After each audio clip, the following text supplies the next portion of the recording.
નમસ્તે મિત્રો, અમારા ઘરમાં જ્યારે પણ કોઈને કંઈ ફાસ્ટ રહેવાનું હોય ત્યારે આ શીરો હું જરૂર બનાવું છું. તો આજે તમારી સાથે શક્કરિયાના શીરાની રેસીપી શેર કરીશ. તો અહીંયા મેં 300 ગ્રામ જેટલા શક્કરિયા લીધા છે. હવે આપણે તેની છાલ પાડી લઈશું. તો શક્કરિયાને એમનેમ પણ બાફી શકાય છે, એમનેમ પણ તમે તેને બાફી અને તેનો શીરો બનાવી શકો છો. બાફ્યા પછી પણ તેની છાલ ઉતારી શકાય છે. પણ જો આ રીતે પહેલેથી આપણે છાલ ઉતારી લઈશું ને તો ખૂબ જ સરળતાથી આપણો શીરો છે તે બની જશે, કારણ કે બાફ્યા પછી છાલ ઉતારવામાં થોડીક તકલીફ પડે છે. તો આ રીતે આપણે બધા શક્કરિયાની છાલ પાડી અને તેને નાના નાના ટુકડાઓમાં કટ કરી દઈશું.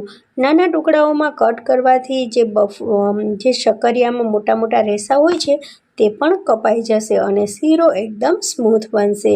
હવે આપણે તેને કુકરમાં થોડુંક પાણી નાખી અને બાફી લેવાના છે.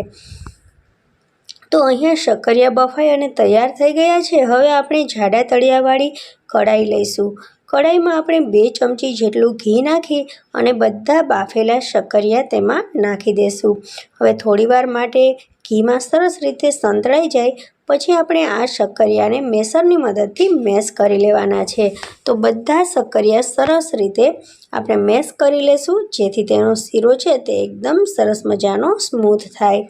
તો અહીંયા બધા શક્કરિયા એકદમ સરસ મજાના સ્મૂથ થઈ ગયા છે. હવે આપણે તેમાં દૂધ એડ કરીશું. તો અહીંયા 300 ગ્રામ જેટલા મેં શક્કરિયા લીધા, તેમાં આપણે 2 કપ જેટલું દૂધ એડ કર્યું છે. હવે દૂધને શક્કરિયા સાથે સરસ રીતે મિક્સ કરવાનું છે. તો અહીંયા છે આપણે જો ખીર બનાવવી હોય તો દૂધ વધારે નાખવાનું અને શીરો બનાવવો હોય તો દૂધનું પ્રમાણ ઓછું લેવાનું. તો હવે સરસ રીતે દૂધ સાથે આપણા શક્કરિયા મિક્સ થઈ ગયા છે. હવે આપણે તેમાં નાખીશું સાકરનો ભૂક્કો. ખાંડ પણ તેમાં નાખી શકાય છે. અહીંયા હું 1 કપ જેટલો સાકરનો ભૂક્કો નાખું છું. તો 100 ગ્રામ જેટલો સાકરનો ભૂક્કો, અને જો તે ન હોય તો ખાંડ પણ લઈ શકાય છે. હવે અડધી ચમચી અહીંયા આપણે આપણો શીરો ફ્લેવરફુલ બને તે માટે તેમાં નાખીશું અડધી ચમચી જેટલો એલચીનો પાવડર. હવે આ સાકરના ભૂક્કાને આપણે શીરા સાથે સરસ રીતે મિક્સ કરી દેવાનો છે.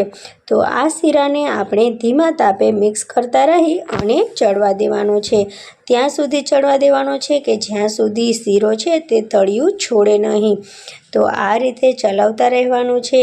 હાઈ ફ્લેમ નથી રાખવાની, નહીં તો આપણે શીરો છે તે દાજી જવાની બીક લાગશે. નીચેથી શીરો છે તે દાજી જશે. મિત્રો, તમને જો મારે આ શીરાની રેસીપી ગમે તો તમે મારા વિડીયોને લાઈક અને શેર કરજો અને મારી ચેનલને સબસ્ક્રાઈબ જરૂરથી કરજો. સાથે બેલ આઇકોનને પ્રેસ કરજો, જેથી મારા નવા વિડીયોના નોટિફિકેશન તમને સૌથી પહેલાં મળતા રહે. તો હવે આ રીતે આપણે ચલાવતા જઈશું અને તમે જોઈ શકો છો કે હવે શીરો છે તે તળિયું છોડવા માંડ્યો છે. તો જ્યાં સુધી શીરો તળિયું છોડે નહીં ત્યાં સુધી આપણે ધીમા તાપે આ રીતે શીરાને ચલાવતા રહેવાનું છે. હવે આપણો શીરો બની ગયો છે અને તેને ઠંડો પડવા દઈશું.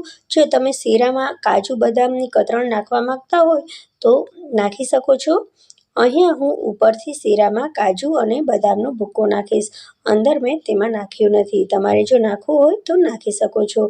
હવે એક બાઉલમાં ઠંડો થયા પછી તેને કાઢી લઈશું અને ઉપરથી કાજુ બદામ અને પિસ્તાની કતરણ સ્પ્રિંકલ કરી દઈશું. તો મિત્રો, આ શીરાની રેસીપી તમને ગમી હોય તો તમે મારા વિડીયોને લાઈક અને શેર કરજો, મારી ચેનલને સબસ્ક્રાઈબ કરજો અને બેલ આઇકોનને પ્રેસ કરજો.